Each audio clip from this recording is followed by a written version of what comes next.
Thank you. So first, we were really happy that the highest ranking ambassador in our system on gender and women's issues holding an event with Sudanese women in Geneva that is happening concurrently with these talks. The totality of the US strategy on Sudan is much more than just this initiative. We are also very committed to supporting the Sudanese and African Union-led political dialogue. We are committed to supporting the role of women and youth and investing in the capacity of civil society in the country. And consistent with that, our ambassador, Rao Gupta, has brought together an incredibly talented group of women who both have technical expertise on issues related to the talks and advocacy. I met with them, as I did with many Sudanese women and civilians ahead of the talks. We are continuing to engage with them and other civilians during the talks, though there's not formal participation.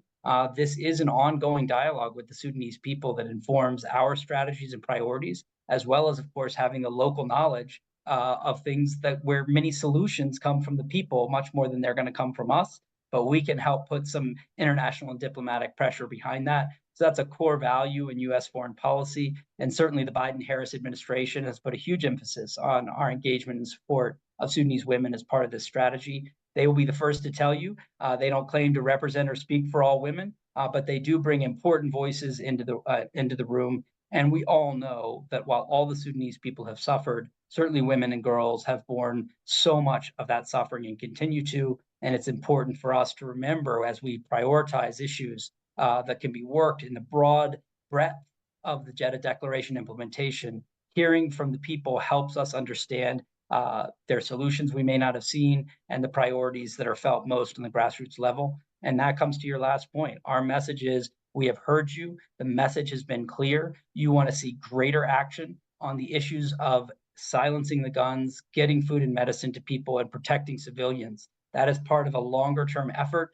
to ensure the civilian democratic transition that was the dream of the revolution in 2019. We need to have that inclusive civilian dialogue that, as part of that process, this effort is an urgent, time-limited effort to get to cessation of violence and implementation of the Jeddah agreements. We've built a diplomatic coalition that we think can help to enforce that. We are doing what we can with the virtual engagements with RSF and SAF. We would be able to do much more if SAF sends a senior delegation. But our message to the people, as you've been heard, we are doing what we can, and we're going to continue to push until the people of Sudan have the dignity, security, and future that they deserve.